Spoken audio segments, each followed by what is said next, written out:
Au basket, la zone est la surface du terrain située juste sous le panier. C'est dans cette zone que les mouvements sont le plus restreints, que les contacts sont le plus fréquents. Or, ce qui est intéressant, c'est que pour marquer les fameux paniers à 3 points et justement avoir une meilleure vision du jeu, il faut sortir de cette zone. Bonjour à tous, je suis Jules Gustave et je vous souhaite la bienvenue sur le nouvel épisode du podcast Hors Zone. Alors, Hors Zone, c'est quoi ? Ce sont des interviews sans filtre d'entrepreneurs, d'artistes, de sportifs et plus généralement de personnes qui ont entrepris ou sont sortis de leur zone de confort.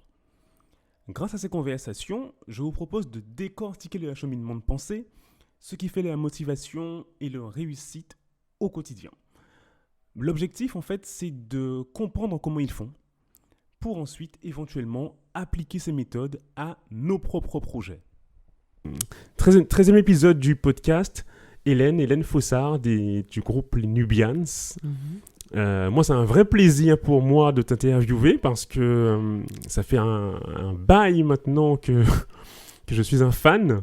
Mais un grand fan, hein, donc voilà. Et donc, du coup, c'est un peu un petit rêve qui devient réalité, hein, de t'avoir en face de moi, donc c'est cool. Merci. Donc, voilà. Donc déjà, est-ce que tu peux te présenter, Hélène, s'il te plaît ?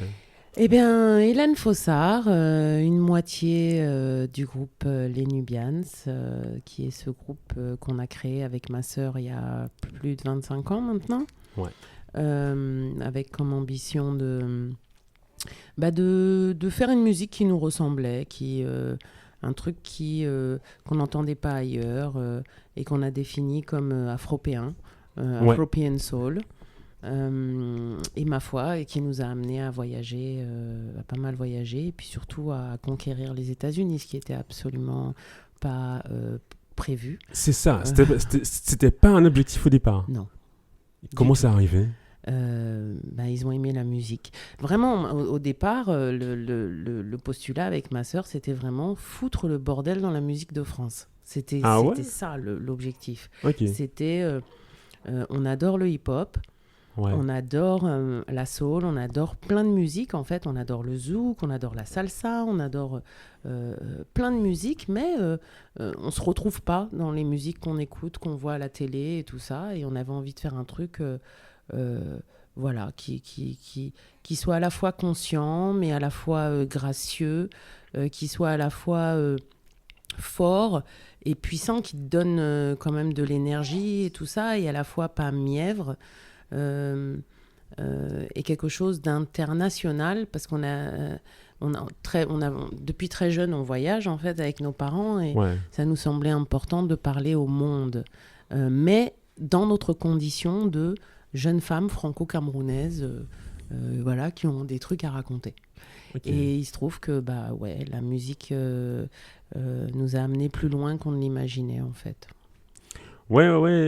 Parce que vous avez vraiment conquis le monde. Je rappelle, un petit backup sur, comeback plutôt sur votre historique. Premier album en 2003 Premier album 1998. Ah oui, 80, exactement. Ça sort au moment de la Coupe du Monde. Ah ouais, c'est vrai, exactement. Quand la France gagne. Ouais. Moi, j'ai découvert un peu après. Donc voilà, mais premier album qui 500 000 exemplaires, 500 000 ventes, rien que pour le premier album. Et vous rentrez directement, j'ai vu, à la 100e position du Billboard aux États-Unis. Ouais. Donc c'est quand même une grosse performance, hein, avec une nomination... NAACP Award, c'est l'association créée par Webb Dubois. C'est la National Association for Advancement of Colored People. Ok, d'accord, ok. Et donc c'est le mouvement de Martin Luther King. Oui, d'accord, ok, très bien, évidemment. Ok, donc voilà, premier album, donc gros carton. Deuxième album en 2003, là vous êtes nominé aux Grammy Awards. Troisième album, alors c'est pas vraiment un album, apparemment, c'est un livre poème. Ouais. C'est des poèmes chantés. Donc, c'est du slam. Ouais. Enfin, ce qu'ils ont appelé slam en France. Que moi j'insistais à appeler poésie urbaine. Ouais. Mais qu'en France, on aime trop les mots étrangers importés et tout ça. Ouais. Et puis je trouvais que ça... Enfin, d'appeler ça slam aussi, pour moi, c'était de nouveau rejeter dans la rue un art qui est noble. Ouais. Moi, les poètes que je connais, qui font de la poésie urbaine, c'est des gens qui, aujourd'hui, écrivent des livres. Souleymane Diamanka, John Banzai, John Mitko. Ouais. Je veux dire, c'est des vrais poètes, mais parce qu'on avait 19-20 ans, on n'était pas pris au sérieux. Aujourd'hui que mes frères approchent la cinquantaine, là, tout d'un coup, on leur donne leur contrat d'édition et leur contrat de livre. Dis donc. Non, mais tu as totalement raison en plus. Ouais. Donc pour moi, c'était de la poésie urbaine. C'était parce que et d'où l'importance de le sortir en livre. Vous en avez fait un livre? Ah oui, c'est sorti en livre avec le CD, quoi. Ok. Parce que et vous étiez autoproduit pour ça d'ailleurs? Oui, on a monté un label, etc. et tout pour produire effectivement ce projet. Puisque très peu de personnes y croyaient. Ouais. Et l'importance du livre, parce que oui, pour moi, il y avait nécessité déjà, de transmettre, et que le livre reste quand même cet objet que tu peux passer à tes enfants, à ton voisin, à ta copine. Tiens, regarde, lis ça. Ouais. Et puis parce que pour moi, c'était noble. Pour moi, c'était pas seulement de la musique et des mots dans un micro. Pour moi, c'est de la littérature. Pour moi, c'était aussi lourd que ça. Ouais. Et puis aussi parce que je voulais que ce projet traverse le temps. Et je t'avoue que je suis très fière quand j'écoute ce projet aujourd'hui. Il n'a pas bougé d'un cil. Ouais. Mais donc, alors, moi, je connaissais pas beaucoup Echo, je t'avoue. Donc, j'ai pas du tout suivi qui avait eu ce projet. Et c'est top. C'est top. Et effectivement, ça n'a pas bougé. Non, et puis... Mais tout ce que vous avez fait n'a pas bougé. C'est toujours aussi récent, je trouve. Ouais, moi j'aime l'idée de l'intemporel. J'aime pas l'idée de m'inscrire dans le temps. Par exemple, tu vois, il y a un truc dans mes textes, j'ai du mal à... Quand j'écris de la musique, quand j'écris des chansons ou quoi, j'ai du mal à utiliser les mots du quotidien, genre téléphone, cafetière, tout ça. Parce que ça nous inscrit dans le temps. Tu vois, tu peux marquer le temps en disant... oui, un téléphone, une puce, Internet, tous ces mots, je trouve, arrêtent le temps et t'immobilisent. Et j'aime l'idée de l'immortalité, j'aime l'idée de l'esprit et que l'esprit, c'est évanescent, ça n'a pas d'espace, ça n'a pas de place, ça n'a pas de temps, et ça continue, quoi. Et moi, j'adore cette idée-là. Ok, bah du coup ta musique peut refléter tout ce que tu dis là. J'essaye. Ouais. En tout cas, même le 4e album a grave marché aussi. Hein. Vous étiez encore classé au Billboard, voilà. Donc. En indépendant. Franchement, en indépendant, effectivement. Ouais. Donc non, franchement, gros carton les Nubians. Hein. Moi, je te dis, tu sais c'est quoi mon plus vieux souvenir des Nubians? C'est quoi? Alors, moi, je suis arrivé en France en 2000. Donc, je suis revenu parce que j'ai grandi en partie à Paris. Et à l'époque, j'ai quitté Paris en 97. À l'époque, le hip-hop français, les NTM, les Arsenic, les machins, Secteur A, tout ça, carton. Je reviens 3 ans plus tard. Et là, mon frère, dont on parlait tout à l'heure, là, qui me fait découvrir, enfin, grâce à lui, je découvre un peu le hip-hop américain. Et la soul, la new soul. Et là, je découvre les Nubians, tu vois. Et voilà, je me rappelle de mon premier concert, mon premier vrai concert à Paris, c'était le 1er décembre 2000. J'avais été voir Wyclef Jean à l'Élysée-Montmartre. Mm-hmm. Et voilà. Et quelques années plus tard, en 2002, je crois, ou 2002 ou 2003, là, j'ai mon appart. Donc, j'habite dans le 16e. Et là, tous les dimanches, on prend l'habitude avec mes frères d'aller soit déjeuner, soit prendre un dessert au House of Life. Ouais. Donc le restaurant là en bas des champs. Mm. Et c'est là qu'on découvre, que moi je découvre les Nubians, tu vois, en live, voilà. Donc les fameux après-midi montés par Didier, Omax, tout ça. C'est ça. Et du coup, le précurseur du mouvement hip-hop love soul qui dure jusqu'à aujourd'hui. Et c'est là que, ouais, on découvre les Nubians, son mouvement en live et tout. C'est extraordinaire, quoi, tu vois. C'était une belle période. Hein. Ah ben, ouais, carrément. Et puis, vous arriviez là, les deux sœurs maquillées. Alors, moi, j'ai besoin que tu me parles aussi des maquillages que vous faisiez. Et puis, non, vous nous transportiez dans un monde à part, dans un monde un peu irréel. C'était génial, quoi. Mais c'était une belle période, déjà Paris à cette époque-là. Hein. J'avoue, il y avait effectivement la hip-hop Love Soul. Il y avait tous les concerts vers Bastille, là. Ouais, à la Seine Bastille. Seine, ouais. Ouais, c'était hyper effervescent à ce moment-là. Ouais. Et les maquillages, tout ça, c'était important pour nous. L'aspect scène. Nous, en fait, on a eu comme référence de scène quand même des gens comme Fela Kuti, ouais. où là, c'était l'extravagance même. Ouais. Et justement, les points qu'on se faisait sur le visage et tout ça, c'était en hommage à lui, tout le temps. Ouais. Hommage à Fela. Et puis une manière aussi pour nous de garder contact avec notre ancestralité et de se mettre vraiment en révérence par rapport à ce que nous faisions. De ne pas galvauder la musique. La musique, pour nous, ça a toujours été sacré. Et le fait de se mettre au service de quelque chose qui est plus grand que toi. Ouais. Et donc, pour nous, c'était ça. Le moment où on mettait les points, c'est vraiment le moment où ma sœur et moi, où on se met dans la peau de ces servantes de la musique. Et que ça ne c'est plus à nous. Tu déposes ton ego, tu déposes tout ça et tu montes sur scène et tu laisses juste l'inspiration faire son travail. Et puis l'unité que tu fais avec tes musiciens sur scène, cette magie faire son travail. Ça, c'est pour nous fondamental. Et on a toujours été un groupe de scène. Ouais. En fait, pour nous, ça a été une surprise, la signature de l'album, parce qu'on n'a pas cherché. Nous, on était à Bordeaux à l'époque. On avait un groupe a cappella. On chantait. Toujours à deux. À deux. On faisait des reprises de jazz. On faisait pas mal de concerts dans l'idée que pour nous, la musique, c'est la scène. Et que si jamais un jour on enregistre un album, ça sera... à cette époque-là, on a moins de 20 ans. Hein, et on se disait, on fera un album quand on sera dans la trentaine, quand on aura déjà fait 500 concerts, tu vois. Et que tu es tellement maître de ton truc que tu arrives en studio, tu fais 1, 2, bah c'est tout, quoi. Et en fait, le contrat de disque nous est littéralement tombé dessus parce qu'on ne cherchait pas. Et du coup, il a fallu se mettre en branle-bas de combat pour le faire, cet album, en urgence.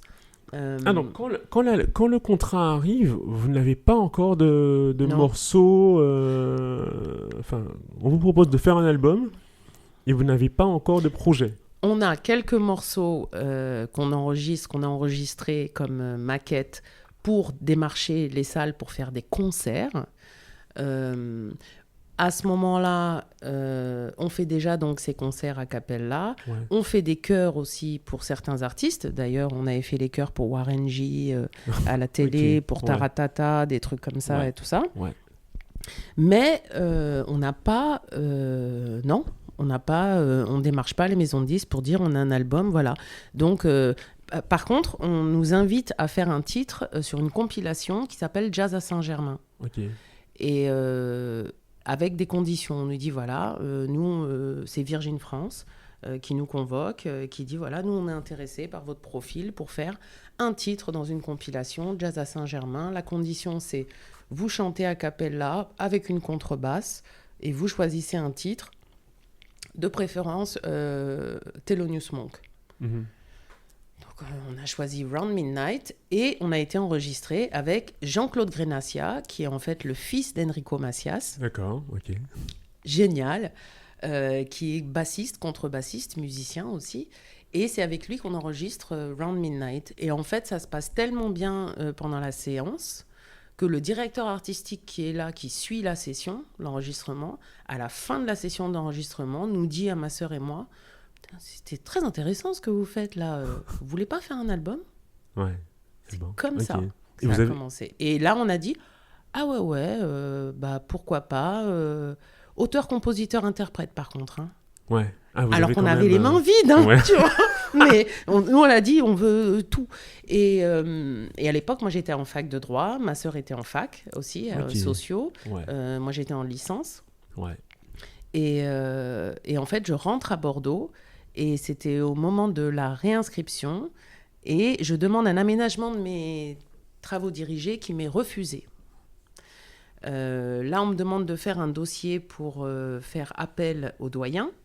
Je prépare tout un dossier où j'ajoute donc mes contrats que je fais des chœurs à la télévision, etc., qui sont des vrais contrats de travail et tout ça. Et en fait, on me convoque 2 semaines après et la dame au secrétariat me dit « Votre appel est refusé.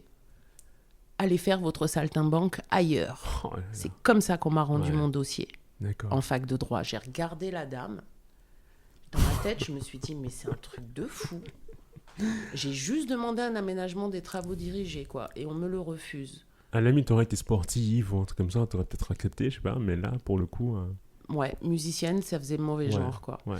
Et donc, du coup... Faut dire aussi que les facs de droit, faut rentrer dans le moule. Quoi. Ouais, c'est ça. Donc, c'est ça.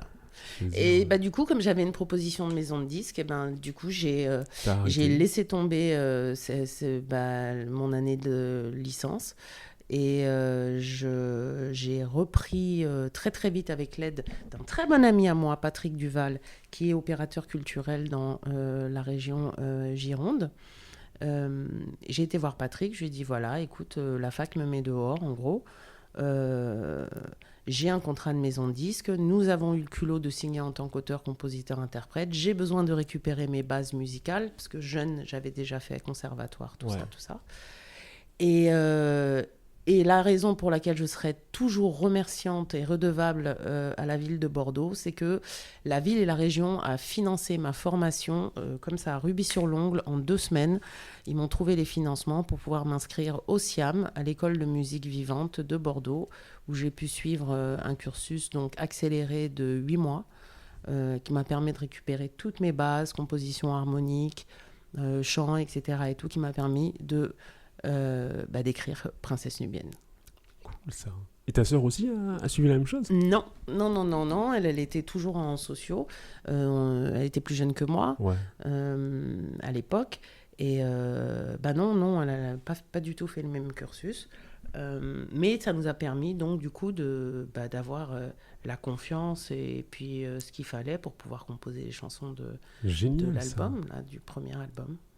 Eh ben. Donc, mais comment je veux dire, t'écris un album, j'ai du mal à voir. Les chansons de l'album, c'est de la bombe quand même. Je veux dire, on sent, j'ai pas étudié en détail les paroles parce que ça fait longtemps que je connais l'album et tout ça, mais comment tu fais pour faire un album pareil ? Tu sais, Makeda. Moi, j'ai tellement écouté les Nubians que je confonds les 2 albums. Je confonds Makeda, les Princesses nubiennes, et le deuxième album qui s'appelle One Step Forward. Parce que j'adore La Guerre. La Guerre, j'adore ce morceau. Mais La Guerre, c'est One Step Forward. Ouais. Et c'est pas alors que hier je cherchais La Guerre, je me suis dit mais il est où La Guerre ? En fait, non, c'est le deuxième album. Donc voilà. Écrire la musique, c'est magique. Alors déjà, tu as les chansons qui préexistent. Donc en fait, pendant des mois et des mois, avec ma sœur, on a écrit des chansons, littéralement, quoi. C'est-à-dire, oulala, j'ai une idée là. Mais vous jouez d'un instrument ? Moi, alors à l'époque, Célia jouait pas encore véritablement de la guitare. Là, aujourd'hui, ma sœur apprend la guitare. Parce que moi, j'ai vu une vidéo de toi. Oui, je joue un peu de guitare. J'ai joué un peu de guitare, un peu de basse, une vidéo de toi, un peu de clavier. Je crois, alors, dans 2017, je sais pas où t'es, mais c'est YouTube. T'es sur les quais de Seine. Alors, je sais pas si c'est à Paris, mais en tout cas, c'est un truc, c'est en plein air. Et tu joues de la guitare et tu chantes. C'est pas La Guerre. Voyager. Non. Est-ce que c'est Voyager ? Je sais plus ce que tu chantes. Les portes du souvenir. Je sais plus. Et en fait, derrière toi, il y a Eric Pédurand. Ah ouais. Et il y a un autre gars derrière dont la tête me dit quelque chose, mais je sais pas qui c'est, mais voilà. Et tu joues de la guitare. Et alors, t'as une super voix. Hein. Mais alors, la guitare...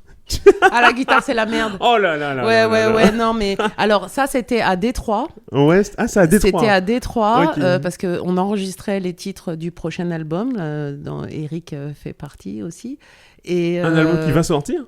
Ouais, des titres qui vont sortir, qui sont pas encore sortis. Je ne savais pas, d'accord. Et en fait, oui, j'avais pas touché la guitare depuis super longtemps, et du coup, ça sonne cring, crang, crang, crang. Mais les instruments, c'est ingrat. Hein. Si tu travailles pas, et ben, même si tu as appris et que à un moment donné, ça ressemblait à quelque chose, et ben, tu perds tout. Hein. C'est terrible. C'est tellement ingrat. Ouais. Mais du coup, pour composer, quand même, je me sers essentiellement clavier, percussion, basse et guitare, oui, quand même. Okay. Une chanson comme Les Portes du Souvenir a été écrite sur, avec guitare. Voyager a été écrit avec guitare. Et puis, alors, ce qui a fait la magie quand même du son, les Nubians, parce que on avait l'idée des chansons, on avait l'idée des thèmes qu'on voulait aborder et tout ça, mais le son, pour nous, on avait aussi une idée très précise de ce qu'on voulait entendre. Ouais. Et les producteurs de sons qu'on entendait à cette époque-là, ça nous allait pas. C'était trop hip-hop, c'était pas assez mélangé, ça allait pas chercher dans les samples et les références auxquelles nous on pensait, c'était pas assez métissé, c'était pas... Et puis un jour, l'éditeur nous envoie une cassette démo, on écoute la cassette, et c'était des sons qui ont été faits pour le groupe de rap sénégalais Positive Black Soul. Mm-hmm. Et on écoute ces sons-là, et on dit, mais ouais, ça commence à... Et on nous présente Mounir Belkir, donc Mounir qui est à Marseille. Et c'est donc avec Mounir qu'on a fait le son du premier album et le son qu'on voulait entendre. Quoi. C'est lui le magicien. C'est lui le magicien du donc, son. Il y a toujours quelqu'un, effectivement, enfin souvent, moi je vois, ça me fait penser à l'histoire d'MC Solar. Qui ses premiers albums, il les a fait avec Jimmy J. Voilà, et en fait après quand il est revenu, enfin les albums d'après, il travaillait plus avec Jimmy J. Et ça s'entend dans le son. Ça s'entend, ouais. Et c'est fou quand même. Hein. C'est assez extraordinaire. Non, mais le son, c'est ça. Mais c'est la couleur de ta maison. C'est t'as l'architecte. L'architecture, c'est la base, la structure, ton texte, ta mélodie et tout ça. Et puis après, c'est l'habillage. Ouais. Et cet habillage peut desservir un morceau, quoi. Exact. Ou le servir. Ouais. Et en l'occurrence, Mounir, c'est quand même la magie. On s'est pris la tête. Hein. Et vous avez bossé sur les deux albums? Sur tous les albums? Oui, même avec sur le projet de poésie. D'accord, et tout, ok. C'est cool ça. Ok. Oui. Le seul album sur lequel on n'a pas bossé avec Mewks, avec Mounir, c'est le New Revolution qu'on a sorti en 2010. Ouais. Voilà. Ouais. C'est le seul album où on n'a pas bossé avec Mounir. Mais sinon, tous les autres albums, on a bossé avec Mewks. Super. Et c'est quoi alors, aujourd'hui, c'est quoi les Nubians, du coup?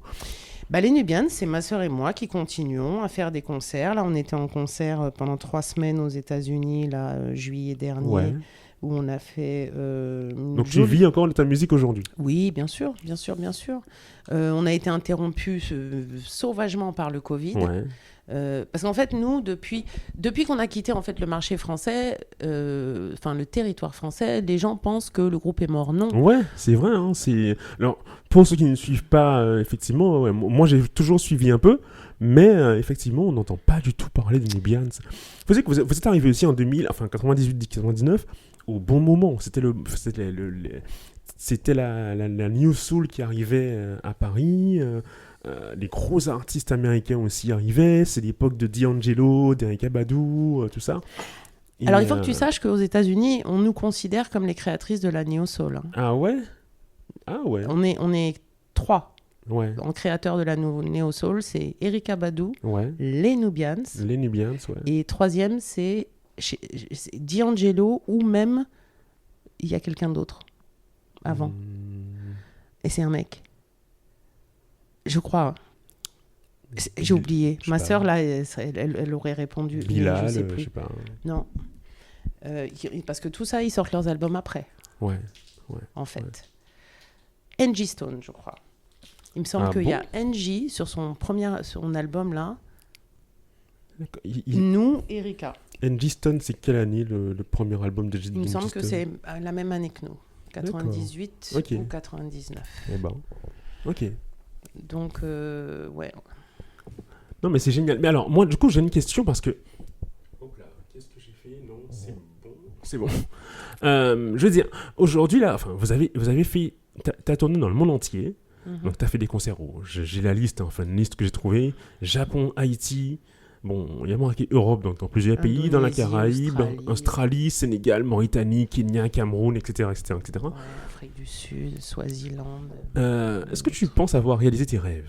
Ouais. Ou est-ce qu'il t'en reste encore? Il m'en reste plein. En tout cas, le rêve de voyager, c'est fait. Ouais. Et puis dans des belles destinations. Le rêve de... Attends, vous avez été numéro 1 en Australie. Ouais, le rêve de créer une forme artistique qui ait du sens et qui inspire, c'est fait. Ouais. J'ai encore envie de raconter des histoires. Ouais. J'ai plein d'histoires à raconter. Justement, de tous ces voyages, j'ai rencontré des gens extraordinaires. Et j'ai encore plein d'histoires à raconter. Et je trouve qu'on inspire les gens en racontant des histoires, en fait. Les gens, tu peux leur dire... une infinité de fois, fais ci, fais ça, fais ci, fais ça, ou bien même de façon un peu plus polie. Je pense qu'il serait intéressant que tu fasses ci ou que tu fasses ça. Tout le monde s'en fout.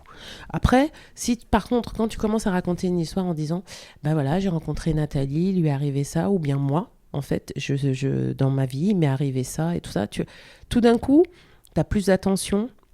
Tout d'un coup, c'est beaucoup plus aisé pour une personne de trouver là un écho à sa propre existence, en fait. Et en ça, je trouve que les histoires sont fascinantes. Alors, j'écris. J'ai beaucoup écrit aussi, fait pas mal d'éditorial, de création, de fiction et tout ça. Et donc, je continue dans ce sens-là. J'aimerais beaucoup voir certaines de mes petites histoires passer à l'écran. Ouais. Ça serait un truc... Donc, ouais, ok. Sous forme de documentaire, de court-métrage, film, de films court-métrage et tout ça. Parce que je trouve que quand on arrive à amener les images qui permettent de sublimer une histoire et donc du coup d'ouvrir un imaginaire, eh ben, on est exactement dans la fonction d'artiste. Ouais, exactement. Du coup, on est en plein dedans. Ton label existe toujours ou pas? Ton label. Oui, notre label est toujours là. Alors, donc tu peux le produire toi-même? Ouais, absolument. Alors, je t'avoue, là, je suis très intéressée de travailler avec les gens. Pendant des années, quand même, on a été artiste indépendante. Depuis 2006, on est en indé. Et c'est lourd. C'est lourd, c'est difficile, c'est compliqué. Alors avec des beaux succès, comme rentrer dans les charts américains en étant indé et tout, c'est énorme. Mais le boulot que ça demande. Et tu me demandais pourquoi est-ce qu'on ne nous a pas vus en France tout ce temps-là? Parce que ça demande un boulot fou et un argent extraordinaire que de pouvoir déployer une promotion à l'international. Et en sachant qu'en plus... Comme les Nubians, on est un groupe qui est sorti quand même bien avant le streaming et tout ça, on est un peu passé à la trappe au moment où il y a eu tout le passage au digital. D'accord, ok. Et justement, j'allais te demander comment vous faites effectivement pour continuer à exister aujourd'hui, parce que c'est sur le temps long, il y a quand même beaucoup de pas que des artistes d'ailleurs, même des boîtes, enfin oui, mais la nature a horreur du vide. Avec le temps, c'est hyper dur en fait de s'adapter aux changements et de rester sur le devant de la scène. Comment vous faites pour durer à ce point-là? Comment tu fais pour aujourd'hui encore faire une tournée aux États-Unis et ça marche quoi? 20 ans après. C'est le fait de n'avoir jamais lâché la scène, en fait. Ouais. C'est-à-dire que de nouveau, en France, on ne voit pas et du coup, on a l'impression qu'on a arrêté. Mais nous, on n'a jamais arrêté, en fait. On n'a jamais arrêté de tourner. On a vécu aux États-Unis 10 ans ces dernières années. Chaque année, c'est plus de 50 concerts. Ouais, ok. Tu vois, c'est pas... Donc, on est sur la route, littéralement, tout le temps. Donc, on n'a jamais arrêté de jouer. Et du coup, là, après Covid, après 2 ans de Covid, on n'a pas tourné aux États-Unis pendant 2 ans, alors que c'est un endroit où on joue régulièrement chaque année. Il a été aisé pour l'agent de booker.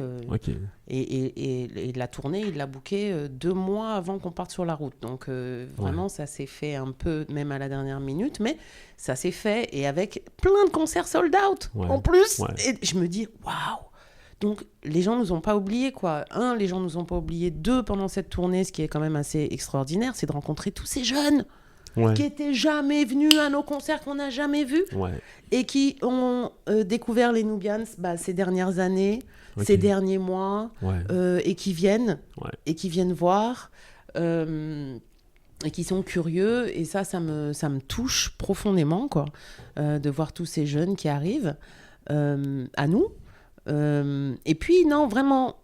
Et c'est là où ma sœur et moi, vraiment, je suis très fière de ce qu'on a fait. C'est-à-dire que même si, dès le départ, on n'était pas vraiment parti pour une carrière discographique, nous, c'était la scène qui était le plus important, et ben on n'a jamais lâché la scène. Et au final, c'est cette scène qui nous porte, en fait. Qui maintient encore aujourd'hui. Exactement, et qui nous permet d'être encore là.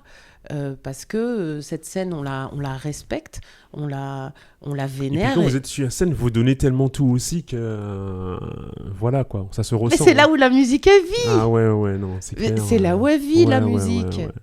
Parce que vraiment, on rentre dans votre environnement.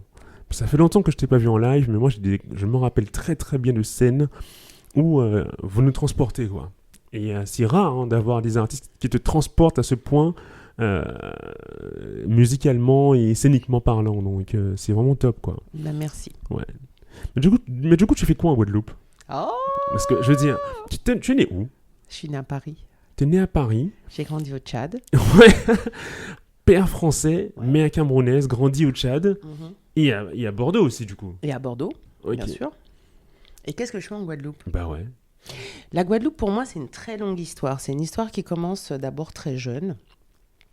Parce que la meilleure amie de ma tante est guadeloupéenne. Elle est ici, d'ailleurs, aujourd'hui. Tataline, plein de bisous. Bonjour, Tataline. Voilà. Et elle s'est occupée de nous. On était toutes petites. Et déjà, elle nous parlait créole. Déjà, il y avait le manger, sa voix, la langue, la musique, de nouveau. Moi qui m'a beaucoup éduquée dans ma vie. Ma mère qui me rappelait quand même à chaque fois que... Hélène, vous n'allez pas faire une reprise de Moon de Rivelle? Je lui dis, mais pourquoi, maman? Mais tu adorais Moon de Rivelle quand tu étais petite? Ah bon? Et donc... faut savoir que Moon de Rivelle, c'est quoi? C'est quoi comme style musical, d'ailleurs? On dirait quoi? Quadrille?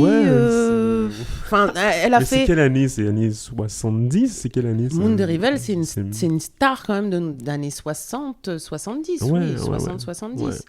Mais qui reste encore écoutée aujourd'hui. Bien sûr, parce qu'elle était quand même populaire. Tu vois, c'est elle qui a en fait sorti... Enfin, elle fait partie de ceux qui ont sorti un peu justement des chansons tradies et les a ramenées dans un répertoire beaucoup plus populaire. Il y a encore des hommages à Moon de Rivelle. Absolument. Donc on sait jamais, peut-être on va faire un remix house d'un truc. Attends, mais grave. Tu sais pas, ça peut arriver, tu vois. Mais donc il y a toujours eu cet amour pour la musique et tout. Puis en grandissant, donc quand je rentre du Tchad, bon déjà je te passe dans l'adolescence le zouk, l'importance du zouk dans ma vie à moi, super important. C'est vrai? Ah oui. Ah mais c'est la base. Ma culture musicale et de nightclub. C'est le zouk. Ça commence, ah oui. Faut la dire musique que... africaine et le zouk. Ouais. Même dans les boîtes africaines, le zouk passe énormément. Mais toujours. Mais plus qu'ici. Mais toujours. Et c'est là où j'ai pris mes premières claques musicales. Ah ouais? Et où je me suis dit, c'est ça que je veux faire dans ma vie. Et un morceau qui m'a giflé, qui m'a soulevé de terre. Et je me suis dit, si je ne fais pas ça, c'est que j'ai raté quelque chose dans ma vie. Michel Alibo, Fou jaloux. Punaise. Jaloux. Ouais, le morceau Fou jaloux, Michel Alibo. Okay. Je me souviens rentrer dans une boîte. Ouais. Je me souviens rentrer dans... Il y a 2 morceaux. Ça donne quoi, Fou Jaloux? Moi, veni fou, dévore. Ah, Moi, mais veni oui, fou, jaloux. Ok. Celui-là et Léo Love, Jean-Michel Rotin. Ouais, alors là, celui-là, pouf, là, on s'est tout dit. Qu'est-ce que j'ai Ça, fait c'est des des loin morceaux, là-dessus. quand j'ai entendu ces 2 morceaux en boîte, Ouais, première Léo Love, écoute. Hein. ouais. Première écoute, je n'avais jamais entendu ailleurs. Ouais. Ça m'a soulevé, ça m'a transporté et je suis revenue sur terre après. Ouais. J'ai foncé été voir le DJ. C'était quoi? Je veux voir tout de Et suite. là, tu étais où à ce moment-là? J'avais 17 ans, je venais d'arriver en France. Ok. En fait, je venais d'arriver en France, je commençais à me balader et tout. Et puis, très vite aussi, je me rapproche de la communauté caribéenne. J'ai été stagiaire à Tabala FM à l'époque, à la radio. Ouais. Et c'est Claude Issiard qui m'avait pris la main quand même pour me montrer toutes ces choses-là. Et qu'est-ce qui se passe? Et j'arrive à la fac à Bordeaux et là, je rentre donc dans l'association Caraïbes Activité. Évidemment. En tant que prof de danse. Ah bon, d'accord. Voilà. Ok. Et j'étais donc à Caraïbes Activité. Alors, les Bordelais diront « Ouais, t'étais à Caraïbes Activité, t'étais pas à la GEG. » Non, je ne faisais pas partie de la GEG, l'association des Guadeloupéens de Bordeaux. Non, j'avoue. Et à l'époque, déjà, je trouvais assez...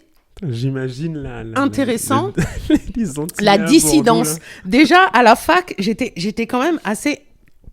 hors système, quoi. Intéressée par cette dissidence guadeloupéenne, en me disant, mais... La dissidence guadeloupéenne. Mais oui, pourquoi la GEG ont leur association à côté, alors que Caraïbes Activité regroupe tout le monde, Guyane, Martinique, Guada, tout ça. D'accord, donc les mais Guadeloupéens voulaient faire un truc à part. Ouais, ils avaient leur association aussi à côté. Donc et toi, t'étais dans Caraïbes Activité? Moi, j'étais dans Caraïbes Activité. Mais j'avais des amis de partout. Et donc, très vite, on a fait les Créoles Universiades plusieurs fois. Ouais.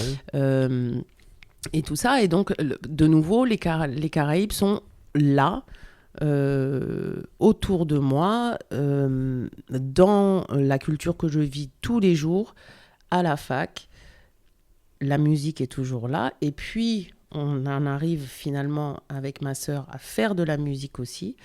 Et là, comme partenaire et comme ami de jeu, Stéphane Castries. Ah ouais, à Bordeaux. Stéphane avait 19 ans. Non, 20 ans. Dès qu'on a signé. Ok, d'accord. Dès qu'on a signé et que le disque est sorti et qu'il a fallu maintenant aller en tournée et tout ça, et ben c'est là qu'on a commencé, continuer. Parce que du coup, on a eu la chance d'avoir Michel Alibo sur l'album. Le premier album, Princesse Nubienne, c'est lui qui joue la basse sur Makeda. C'est lui qui joue la basse sur pas mal de morceaux du premier album, Michel Alibo. Stéphane Castries avec qui on part en tournée au Japon où on est découvert pour le premier album. Ouais, on découvre les Nubians au Japon pour une sortie aux États-Unis. Le label qui nous sort aux États-Unis, il nous rencontre au Japon. On était en première partie de Césaria Evora. Donc on était avec Stéphane Castries à l'époque. Mais ça fait quoi d'aller jouer enfin de la new soul de métis qui vont chanter en français au Japon? Enfin c'est ça. C'est t'as du culot, t'as du culot et t'assumes. Quand même. Voilà, et t'assumes jusqu'au bout et tu portes. Mais cela dit, tu m'as pas expliqué pourquoi la Guadeloupe, du coup. Pourquoi enfin, tu vis en Guadeloupe aujourd'hui ou Je vis en Guadeloupe aujourd'hui. Alors j'ai fait plusieurs voyages. On est venu jouer ici en 2004 à la Casa. C'était super bien. Il y avait Dominique Coco en première partie, je me souviens. Ouais. C'était blindé. Et lors de ce voyage, ma tante me dit ouais, laisse-moi te montrer la Guadeloupe. Hélène, tu vas aimer. Tu devrais venir habiter ici. Donc en 2004, c'est tombé dans mon oreille comme ça, mais sans plus. Et puis au fil des années, je me suis dit tiens, mais il y a bien un endroit où j'aimerais continuer à aller explorer ma diaspora après avoir vécu aux États-Unis. C'est dans la Caraïbe, ça serait la Guadeloupe. D'accord. Je trouve en Guadeloupe une verticalité qui m'impressionne. C'est-à-dire qu'est-ce que tu veux dire par... Les Guadeloupéens, je les trouve dans leur vérité, quoi. Debout à défendre leur vérité. Il y a une authenticité authentique dans le sens de la vérité ici, que je respecte énormément et qui me ressemble, en fait. D'accord. Qui nourrit mon énergie. L'affirmation de son identité. Absolument. L'affirmation de son identité, la valeur de son travail, de son île, de son environnement, le positionnement face justement à cette, on va dire, invasion permanente. L'île est quand même paradisiaque. Oui. C'est un petit morceau de paradis ici, enfin 2 morceaux de paradis avec toutes les autres petits paradis autour. Et je te dirais, c'était très mystique. Les 4 années avant d'arriver ici, c'est simple, j'avais des rêves permanents. Ah ouais ?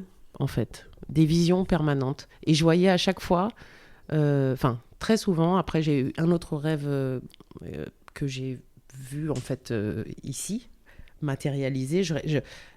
Donc j'avais 2 rêves qui revenaient souvent. C'était un rêve où je me retrouvais au pied d'une cascade et je voyais vraiment bien cette cascade, comment elle était, l'environnement et tout ça. Et deuxième rêve que je voyais souvent, c'était une petite fille. Je donnais des cours de yoga, alors qu'à l'époque, je donnais pas de cours. Je faisais du yoga, mais je donnais pas de cours. Ouais. Et dans mon rêve, je donne un cours de yoga et il y a une petite fille qui vient me voir à la fin du cours, qui m'attrape mon pantalon, qui rigole avec moi, et je la vois vraiment bien, cette petite. Et je sais que sa maman est devant, mais cette petite, je la reconnais, quoi. Et ben ces 2 choses, je les ai vues ici. C'est vrai, tu l'as vécu après. Ouais. Et donc, la cascade, quand on est venu jouer, qu'on a fait le festival Héritage en 2017 ou 2018, une semaine après le festival, on m'amène à la rivière, boum. Tu vois la cascade. Et tu l'as reconnue. La même cascade. Je suis restée... Je dis, c'est pas possible. Donc, c'est là, en fait. Et ensuite, la vision de la petite fille et cette confirmation, je l'ai eue il y a 6 mois. Quand j'ai commencé à donner mes cours de yoga au CAC. Et un jour, donc, je finis mon cours de yoga et la fille d'une amie qui est avec nous souvent, etc. Et je revis la scène de mon rêve. Ah ouais. Et je la regarde attentivement et je me dis, est-ce que c'est la même petite fille ? Ouais, c'est elle. En fait, c'est elle que je voyais dans mes rêves. C'est Manifeste, ton truc. C'est la série Manifeste. Et je dis, mais toi, je t'ai vu dans mes rêves, en fait. Et tout ça n'a été que des confirmations, je te dirais. Donc, à chaque fois, on me dit, mais Tu vis en Guadeloupe depuis combien de temps ? Depuis 2 ans, maintenant. D'accord. Donc, quand on me demande, qu'est-ce qui m'a amené en Guadeloupe ? Franchement, à chaque fois, je réponds d'abord, c'est mes ancêtres. Ouais. C'est eux qui m'ont porté là. Après, tu sais, moi, je trouve que l'être humain, on est assez... encore faut-il que nous soyons assez souples et humbles pour voir les directions qui nous sont données, en fait. Et de pouvoir être suffisamment flexible pour les suivre. Moi, je me suis donné cette flexibilité-là. En 2016, je crois que c'est en 2015 que j'ai fait mon premier Burning Man, je crois, aux États-Unis.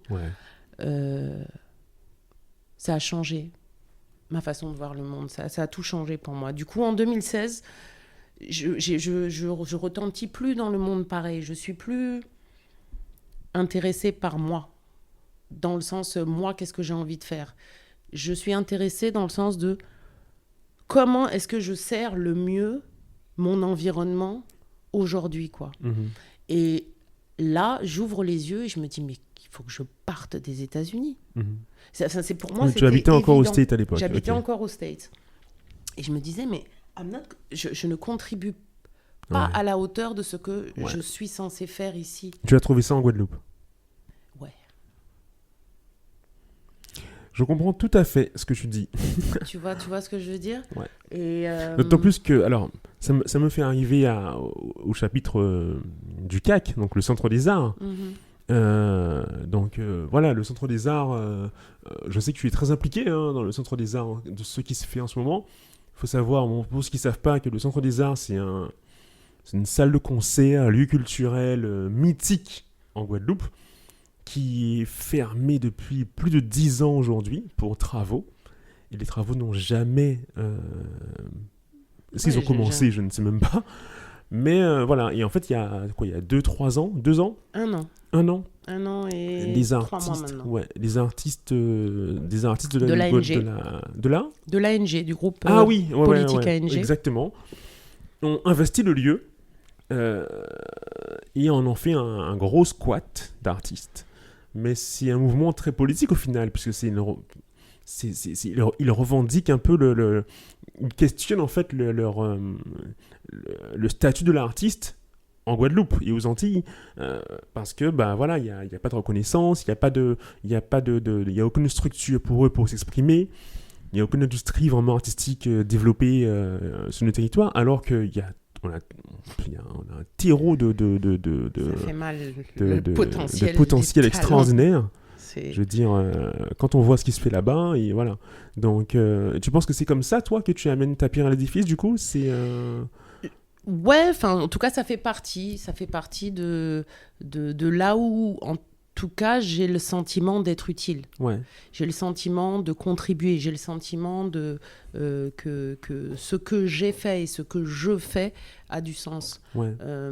Le fait de pouvoir aller parler du CAC à l'étranger, par exemple, d'aller parler des artistes du CAC à d'autres artistes du monde entier, parce que je ne les connaissais pas, ces artistes guadeloupéens à la base. Ouais. Et donc, du coup, de découvrir ce capital extraordinaire de création, et moi qui suis à l'international, de pouvoir le plus possible essayer de continuer à créer ces ponts qui permettent le transfert de connaissances, que les idées voyagent et tout ça. Et puis, je dirais, un peu de compétences, de savoir-faire pour toutes les jeunes générations qui voudraient, tu vois, trouver leur route, avoir, voilà, je sais pas, du network ou des idées ou un peu de guidance, on va dire, dans leur parcours. Je me rends disponible pour ça, ouais. Oui, parce qu'il y a quand même pas mal de jeunes artistes ici, qui ont beaucoup de talent. Et je veux dire, moi, je vais pas citer de nom, mais je vois par exemple des artistes, j'en connais quelques-uns qui n'ont pas forcément, par exemple, de formation. Et qui, sans formation, pourtant, font des choses assez impressionnantes quand même, tu vois. Mais est-ce que ces jeunes-là qui ont 20-25 ans aujourd'hui, ils viennent te voir et tu leur as dit quoi, toi? Parce que... Alors ça fait partie des trucs que j'aimerais développer ici, une sorte de on va dire, académie d'excellence, ou je sais pas comment l'appeler. Parce que pour moi, pourquoi je te dis ça? Parce que certains ont un talent qu'ils développent, c'est cool. Mais pour moi, je suis désolé, mais moi, un gamin de 20 ans, même s'il sait dessiner, il sait chanter, voilà. Mais j'ai du mal à comprendre pourquoi certains ne veulent pas se former. Et j'en vois qui ne veulent pas se former. Alors qu'ils sont bons, mais ils ne veulent pas se former. Et ils se disent, ouais, c'est pas la peine, on va y arriver, tout ça. Et alors que toi, tu as dit que tu t'es formé, voilà. Quand tu vois les plus gros artistes internationaux aujourd'hui, ils sont tous formés. Je veux dire, Kanye West, il a fait une grosse école musicale au State. Ils ont tous fait des grosses écoles. Beyoncé, elle est diplômée dans la musique. Pour moi, même dans le milieu artistique, tu dois te former. Oui.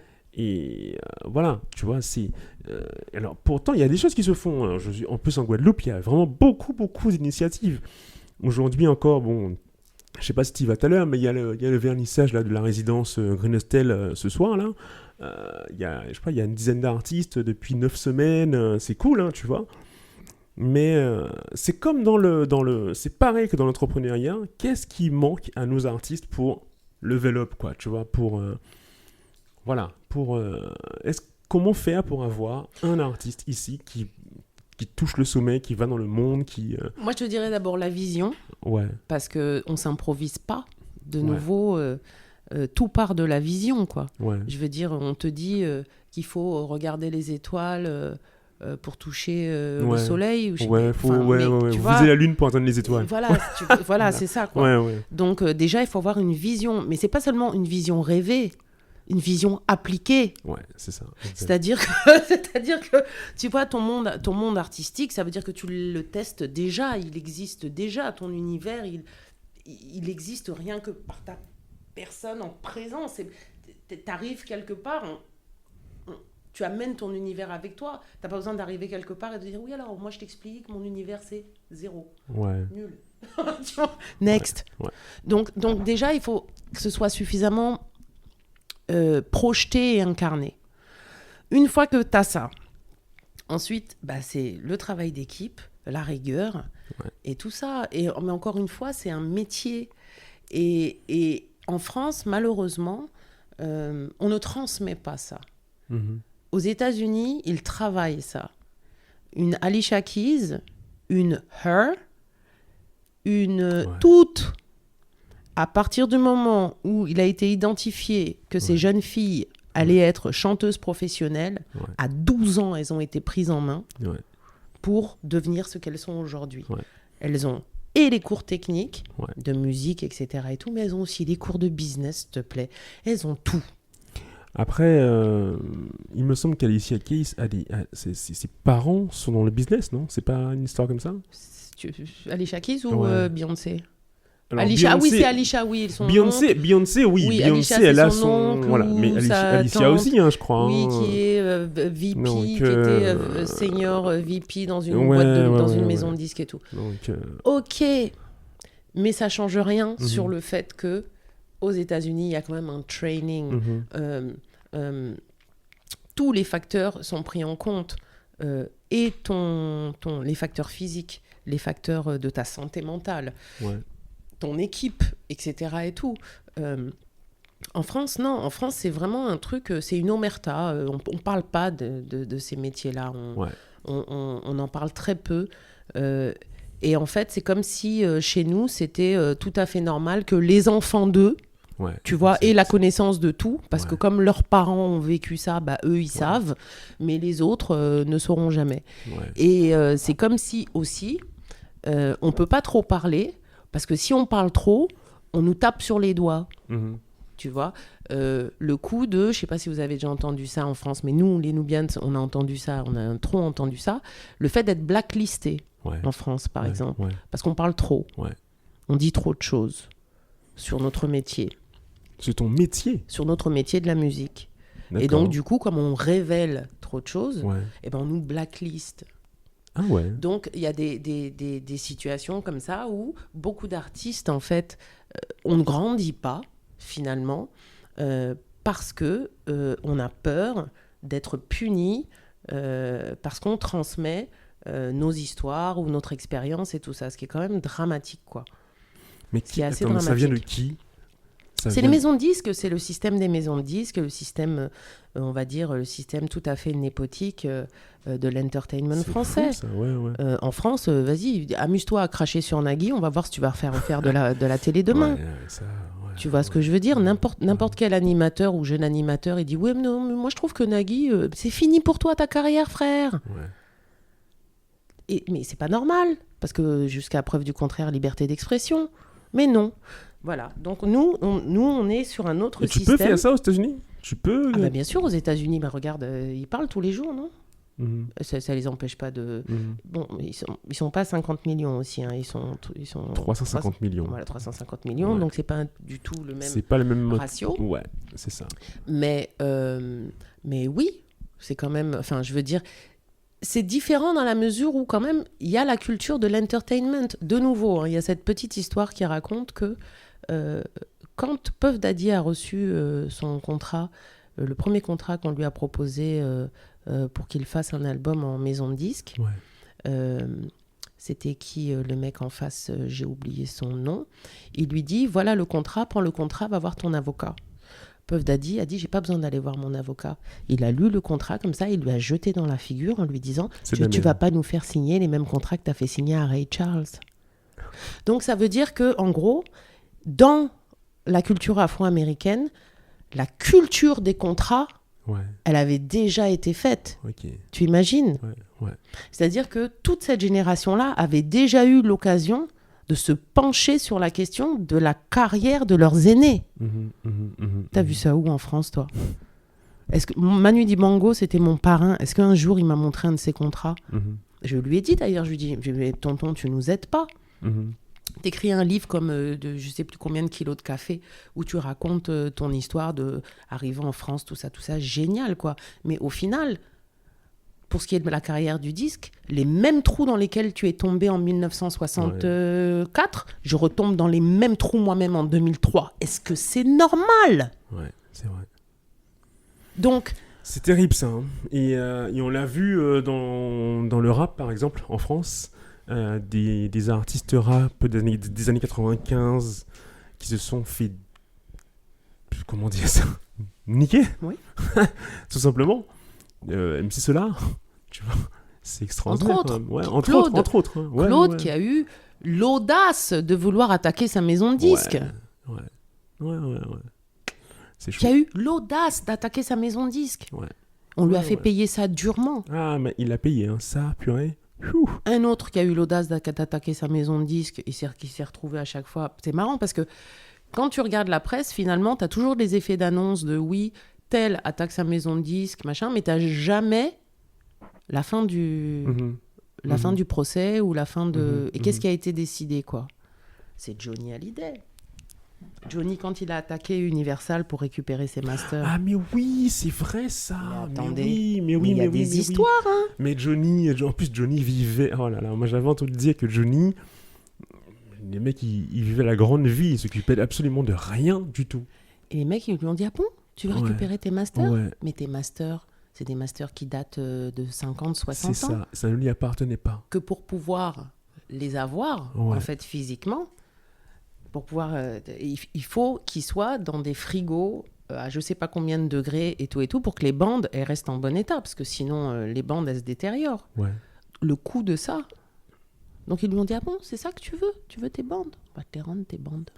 Mais avec tous les coûts qui vont avec. Waouh. Et le pire c'est que, ok super, tu récupères tes masters, mais après. Mais attends, et du coup, c'est quoi l'histoire ? Là, en tout cas, pour lui, ça a joué contre lui, puisque ses masters étaient tellement anciens. On parlait donc de masters physiques, de bandes physiques, qui ne pouvaient pas, en fait, les entretenir et tout ça. Très compliqué. Pour Solar, pareil, il a attaqué pour la propriété de ses masters et tout ça, qu'il n'a pas forcément récupéré d'ailleurs. D'où la raison pour laquelle... Pendant des années, premier, deuxième album de Solar n'était pas disponible en streaming. En streaming, je sais, clairement. Bon, ça aussi, c'est une forme de rétorsion. Évidemment.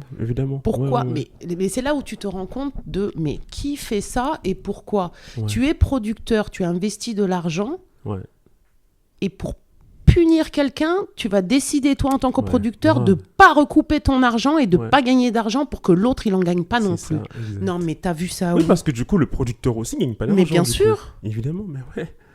Oh, c'est fou, ça. Donc, mais du coup, ça me fait arriver à une question que je voulais te demander, moi. C'est par rapport, justement, cette histoire, cette façon de... La vie d'artiste qui... alors, on a fait tout ton... On a parlé de toutes tes réussites, mais il y a des bas aussi dans la vie d'artiste. Waouh, il y en a plein. Il y en a plein. Comment tu gères ça ? Ces moments où il y a pas d'argent qui rentre, ou alors t'as pas d'inspiration, ou enfin voilà. Comment tu gères ces moments hyper difficiles qui des fois peuvent durer longtemps d'ailleurs. Absolument. La foi, l'opiniâtreté, la communauté, la solidarité, la famille. C'est là où tous ces mots-là prennent leur sens. La santé mentale, pour pas justement tomber en dépression. Et tout ça, c'est pas vraiment artiste. Il y a un côté quand même très sacerdotal Dans... Tu portes ton fardeau, ah quoi. oui, tu le portes ton fardeau, quoi. Ouais. T'as voulu être artiste, bah, voilà, quoi. Ouais, c'est ça. Et avec les hauts et les bas. Et... Ouais. Mais de nouveau, cette opiniâtreté, cette fois, si on ne l'avait pas, je crois qu'on ne ferait rien. Et puis, la compréhension aussi que rien n'est éternel, que tout est cyclique. Et que c'est Lauryn Hill qui l'explique très bien dans une interview, qui dit il y a le moment où tu es en haut, puis il y a le moment où tu es en bas, quoi. Et quand tu es en bas, tu vas chercher la foi, l'énergie et tout, de regarder en haut. Et c'est ça aussi qui te donne aussi l'inspiration et l'énergie nécessaire d'écrire des nouveaux morceaux, etc. Et tout. Et puis éventuellement, peut-être tu arrives encore en haut et puis tu vas redescendre de toute façon. Lauryn Hill aussi, elle aussi, a une histoire... compliqué avec ces maisons de disques. Très compliqué. Elle est passée à Théâtre de Blues il y a 2 ans, enfin, le dernier Théâtre de Blues qui a eu lieu là. Et on m'a expliqué qu'en fait, elle peut plus chanter ses morceaux en live, les morceaux originaux. Donc elle est obligée de les retravailler. Alors, elle les retravaille très bien, hein, c'est top, tu vois. Elle fait même un peu trop sa diva d'ailleurs, mais elle peut plus. C'est extra, ça c'est. C'est-à-dire qu'elle a même pas les droits d'exécution publique. Ouais. On lui a même enlevé ça, quoi, pour te dire jusqu'où ça va. Ouais. Ça, nous, non. Bon, nous, on a d'autres soucis, mais on n'a pas ça. Mais ça, vraiment, oui, c'est dur. C'est super dur. Et puis ça, la durée, les Nubians, c'est 25 ans de carrière, donc ouais, c'est. Ouais, faut avoir les reins solides, quoi. Ouais, faut tenir. Et puis, écoute, là, ce qui est intéressant, par contre, c'est Covid. Ouais. Donc, Covid est venu. C'est intéressant, du coup. Oui, intéressant, parce que du coup, il se passe des choses. Comme il n'y a pas eu de concert pendant 2 ans, il a bien fallu, à un moment donné, se remettre en question, quand même. Hein. Tu ne vas pas rester, une fois que tu as fini tes économies et tout, il faut qu'il y ait une suite, quoi, tu vois. Et du coup, c'est là où tout ce que disaient les parents là, avant, ma mère qui était là, oui, soit avocate et chanteuse, juriste et chanteuse, docteur et chanteuse, infirmière et chanteuse, architecte et chanteuse, ça a du sens. Parce que ta mère est camerounaise, d'où l'accent. D'où l'accent. J'adore faire l'accent de ma maman. J'adore ça. En fait, je suis très comédienne. Elle vit encore en Cameroun, ta mère. Non, mes 2 parents sont décédés, malheureusement. Malheureusement. Mais j'adore faire les accents. Mais là, ça a du sens. Et donc, du coup, je me suis posé la question au moment du Covid. J'ai dit, bon, ok, je suis diplômée en droit, mais j'ai aucun intérêt surtout pas intéressée de rentrer, aller travailler dans une étude, reprendre le droit, absolument pas. Ouais. Par contre, ma fille... C'est ma fille qui m'a fait réagir il y a quelques années, quand elle avait 15 ans. Elle vient me voir et puis elle me dit « Maman, quand tu auras 60 ans, tu vas encore chanter Makeda et danser le bal à terre avec tes vieux genoux ?» J'ai dit « Waouh, quelle vision, ma fille !» Écoute, je sais pas, qu'est-ce que tu suggères, toi ? Qu'est-ce que tu me vois faire à 60 ans ? Et elle me dit, maman, à 60 ans, moi, je te vois avoir un cabinet où tu soignes les gens, tu t'occupes des gens, tu conseilles les gens, comme tu le fais depuis des années gratuitement dans ton salon. J'ai dit, dans ton salon, sur ton canapé, quoi. Ouais. Ok. Et je dis, waouh, ma fille, elle regarde. Donc, elle voit, en fait, ce qui se passe. Donc, elle a une vision pour toi. Ouais. Et du coup, au moment du Covid, ça m'est revenu. Et je me suis dit, je pense que ma fille, elle est pas loin de la vérité, en fait. Okay. Donc, je suis allée récupérer tous mes certificats, naturopathie, conseillère en CBD et tout ça. Et donc, là, j'ai créé mon entreprise donc de bien-être, cool, ça. où voilà, je fais de l'accompagnement, coaching et aussi de la naturopathie, du massage thérapeutique et... conseil santé, tout ça. Ok. Voilà. Et donc, voilà. Donc, ça fait partie de mes premières amours. Ouais. Parce que j'ai toujours été passionnée. Moi, c'était soit médecine, soit droit. De toute façon, c'était l'un ou l'autre. Donc, j'ai toujours été passionnée par la santé, tout ce qui était santé, médecine alternative, la médecine holistique et tout ça, de par ma maman, je pense, qui était végétarienne et elle-même grande pratiquante de tout ça. Déjà dans fin des années 60-70, elle était déjà dans les régimes macrobiotiques. bio avant le bio, tu vois. Ouais. Et donc, ça m'a rattrapée. Et les Nubians, on a toujours été bio, beauté naturelle et tout ça. Et c'est une, je dirais, trajectoire tout à fait normale qui m'amène là aujourd'hui à travailler de tout ce qui est, on va dire, approche holistique de la santé. C'est bien ça, c'est cool, c'est cool. Mais toujours la musique. Hein. Il faut pas arrêter. Mais non. Mais j'ai hâte d'écouter le cinquième album. Hein. Ouais. C'est pour quand? Je sais pas si ça serait un album mais maintenant ils disent EP les gens, tu vois. Mais ouais. Je sais pas, moi aussi je t'avoue, je suis un peu... Mais ils disent EP, donc... Oui, parce qu'un EP n'est pas un album. Alors j'ai pas compris la différence non plus. C'est le nombre de chansons, normalement. Et un album, c'est combien de chansons? Album, c'est un minimum de 8 morceaux. Il y a une définition, je crois. Hein. Album, c'est un minimum de 8 ou 7 morceaux. Et les 7 morceaux doivent faire plus de temps, 2 minutes. Ah ouais, d'accord. Parce qu'il y a des interludes, ça peut pas être considéré comme un titre d'album. Ok. Donc la profession, les producteurs de disques, etc. et tout, définissent qu'un album est, on peut trouver, hein, c'est aisément, c'est facile à trouver sur Internet. Et là, ce sera un EP plutôt. Je pense. Hein. Bon, on verra. Ok. J'ai une dernière question pour toi. Enfin, une dernière question. On arrive un peu à la fin de l'interview là.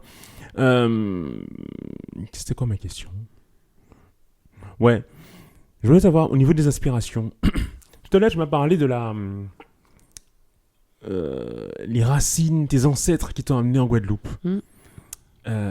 Mais est-ce que tu as où est-ce que tu tires tes inspirations? Dans la vie de tous les jours, enfin, je veux dire, dans la vie... Tes inspirations... Déjà, moi, ça m'a étonné quand tu m'as dit que tes ancêtres t'ont amené en Guadeloupe. Ouais. Pourquoi ils ne t'ont pas amené plutôt dans un pays africain? Parce que... Je suis allée au Cameroun avant d'arriver en Guadeloupe. Hein.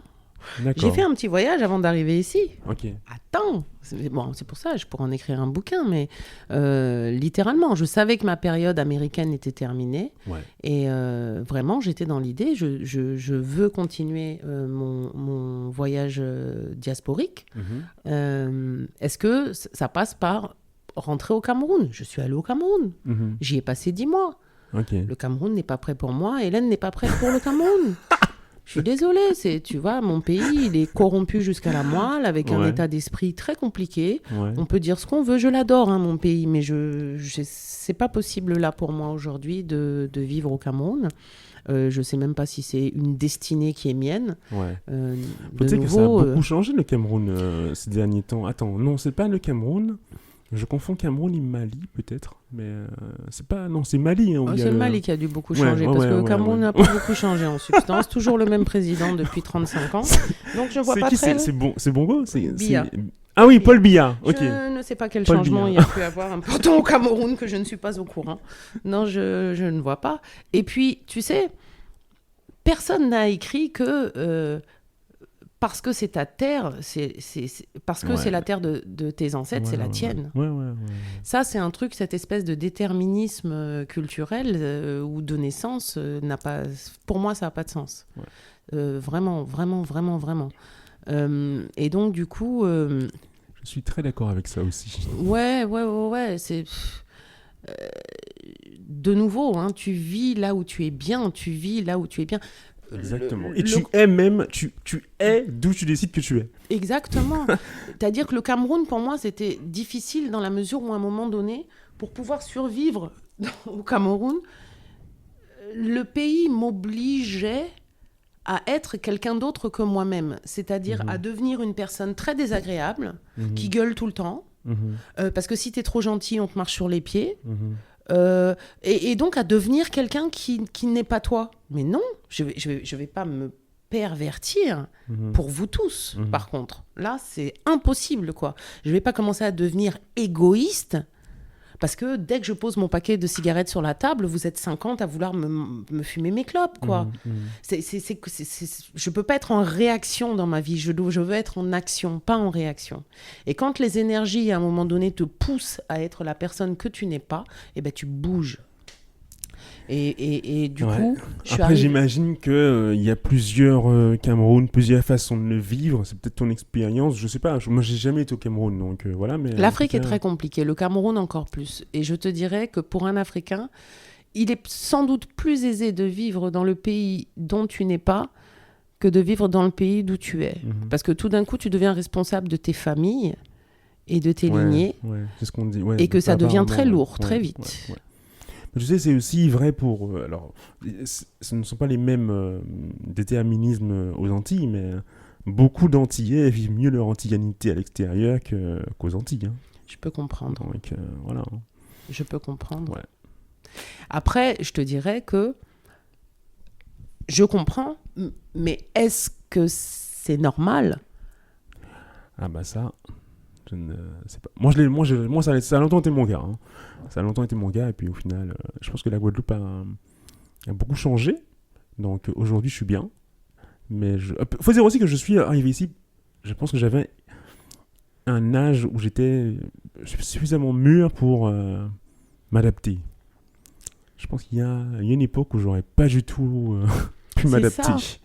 Donc, je suis arrivé à un stade de ma vie où je pouvais m'adapter. C'est ça. Mais je serais arrivé plus tôt jusqu'à pas rester. C'est ça. C'est clair. Mais bon, j'ai une dernière question pour toi. Si tu devais changer quelque chose dans ton parcours, est-ce qu'il y aurait quelque chose que tu aurais changé ? Ouais. Ah, j'aime bien ta réponse. Parce que tout le temps on me dit non, moi mon parcours je l'adore. C'est quoi alors ? Non, moi j'ai fait des conneries monumentales. Une des grosses conneries que j'ai faites, ça a été de me fâcher avec ma maison de disques. Ouais. J'avais pas l'intelligence, la maturité à l'époque de comprendre le jeu. Mm-hmm. Parce que finalement c'est un jeu. Mm-hmm. Tout ça n'est qu'un jeu. Mm-hmm. Et au lieu de voir ça comme un jeu, j'ai vu ça tellement sérieusement comme si c'était ma vie. Ouais. Alors que non, c'était juste un jeu. Et que du coup, j'ai pris à cœur des choses qui n'étaient pas importantes. Mais j'avais le sentiment que si je laissais ça passer, c'était toute ma personne qui était fourvoyée dans la foulée. Ouais. Alors que non, pas du tout. Et ça, tu t'en rends compte bien après. Alors, pendant longtemps, j'ai justifié ça en me disant « Mais non, c'était ça, la vérité, c'est ça qui est sorti de mon ventre et tout. Tant pis, c'est comme ça et tout. » Mais non, en fait. Non. Okay. J'étais pas obligée de mettre un coup de pied dans la fourmilière pour... non, j'étais pas obligée. Okay. Ça aurait pu se passer autrement. Tu penses que ça aurait été plus bénéfique pour toi si tu avais joué le jeu de l'industrie ? Ouais. D'accord. Parce que j'avais pas la patience à l'époque. Et de toute façon, je n'aurais pas pu l'apprendre avant, puisqu'on en a parlé tout à l'heure. Il n'y a pas de livre qui t'apprenne ça, qui t'apprend ça. Donc il aurait fallu que je m'arme en fait d'un tout petit peu plus de patience. Bon, mais c'est la vie, c'est le... Je veux dire, voilà. Tu le regrettes ? Je sais pas si c'est des regrets, mais en tout cas, c'est... Tu l'aurais fait différemment, quoi. Ouais, c'est-à-dire si vraiment on me donnait l'opportunité là de dire, bon, t'as une chance, où est-ce que tu vas et tu changes quelque chose, j'irai là. Ouais, ok. Ça, sans aucun doute, quoi. J'irai là et je réglerai ça. Ok. Et j'enlèverai ce nœud-là et je laisserai couler l'eau dans cette direction pour voir jusqu'où ça aurait pu aller, tu vois. Okay. Parce qu'en fait, je me rends compte que j'aurais appris avec le temps. J'aurais appris, comme je l'ai appris de toute façon, mais j'ai été impatiente. L'impatience nous joue des tours. Ok, non mais ok, ouais, c'est bien, j'accepte ta réponse, même si ça me questionne, mais voilà, ok, parce que je me dis, ça se trouve, t'aurais joué le jeu, t'aurais regretté après de ne pas avoir pris ton indépendance aussi, peut-être, je sais pas. Mais... Je pense pas, parce qu'il y a d'autres manières de... Aujourd'hui, je me rends compte, il y a d'autres manières d'éviter... Parce que tu sais, c'est comme, bon, je veux dire, moi, je suis aujourd'hui salarié avec un pied dans l'entrepreneuriat. Bon, ben, tout le temps, je suis en train de me dire, bon, qu'est-ce que je fais Est-ce que je mets les deux pieds dans l'entrepreneuriat ? Ou est-ce que je reste, ou est-ce que je suis le mouvement Bon, voilà, tu vois. Alors, il y a une expression qu'on m'a appris, c'est il vaut mieux avoir 10% de quelque chose que 0% de rien. Et donc... Ouais, mais le problème, c'est que si tu mettais... Si tu prenais les 100% de ce que tu n'as pas encore, hein, peut-être que ça aurait marché... Enfin, peut-être que ça aurait, tu aurais pu exploser, tu vois. Alors, les réalités, par contre, de notre business te montrent très vite qu'en fait, non, c'est pas possible. Donc, en fait, tu vois, c'est là où tu fais la balance et tu dis, ouais, ok. Tu vois ce que je veux dire? Et que, de nouveau, et c'est là où, bon, là, par exemple, je travaille beaucoup là-dessus, là, sur un bouquin, justement, pour parler de l'artiste et d'avoir une approche holistique, mais qui englobe vraiment la globalité de ce que ça représente être artiste. Il y a une chose qu'on oublie de façon fondamentale, c'est l'équipe de l'artiste. Parce que l'artiste, il n'est jamais tout seul face à ces gens-là. C'est clair. Et que donc, du coup, en fait, ce dont tu parles là, à chaque fois quand tu me poses la question, dans la réalité des faits, c'est pas moi. Il y a 10 personnes entre toi et moi. Donc, en fait, je ne prends pas cette réalité de façon si frontale, puisque j'ai plein de gens au milieu qui sont là justement pour faire le tampon. Et c'est ça qu'on oublie. On oublie la puissance de notre équipe. Et on oublie en fait que notre équipe, bah, c'est comme une armure de super-héros. Ouais. Il y a toi, et puis il y a ton bras bionique, tes bras bioniques, tes super lunettes, ton casque machin, et tout ça, c'est des individus avec qui tu bosses.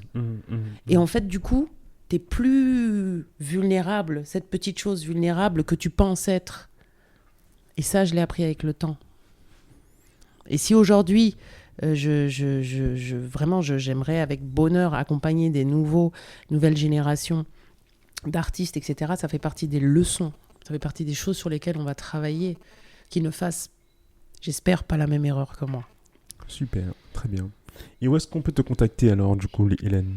Eh bien, on me contacte sur Instagram, Afropian Queen, Hélène, H-E-L-E-N-E sur Instagram. Je suis sur Facebook aussi, Hélène Fossard. Avec un D ? Avec un T. Avec un F-A-U. T ? Oh là là, pardon, excuse-moi. F-A-U-2-S-A-R-T comme Thomas. Mais le mieux, c'est Instagram. Et puis, je vais remettre au goût du jour là, ma page Facebook et créer une page Instagram dans la foulée. En gros, je rassemble un peu tous ces services dans une nouvelle entité qui s'appelle la Maison New NU. Avec 2 points tréma. Comme l'album New Revolution. Voilà, comme l'album New Revolution. La Maison New, et je reprends d'ailleurs les podcasts dès très bientôt, très vite. Vidéo, puis on parle de plein de choses, et puis j'invite les gens à me présenter des cas, à me poser des questions, et qu'on puisse continuer ces conversations. Moi, je vais mettre de la vidéo bientôt. Mais bon, j'ai encore la flemme, mais on verra. Vu le cadre dans lequel on vit, quand même, ça serait bien que tu rajoutes la vidéo. Ouais, mais c'est autre chose, c'est beaucoup de boulot. C'est vrai. Voilà, donc c'est pour ça. On verra, mais bientôt. Mais en tout cas, je suis ravie d'être là sur le plateau de Hors-Zone et c'est gentil, faire cette interview avec toi. Merci à toi, parce que vraiment, je t'assure, hein, c'est... Voilà, c'est beaucoup d'émotions de t'avoir reçu, parce que c'est vraiment tu es quelqu'un que je suis depuis très longtemps. Mais merci. Et en plus, d'ailleurs, je vais interviewer normalement dans les prochaines semaines, prochains mois, des personnes que tu connais. Hein, donc j'ai prévu Eric, évidemment, mon pote Eric, mon pote Didier.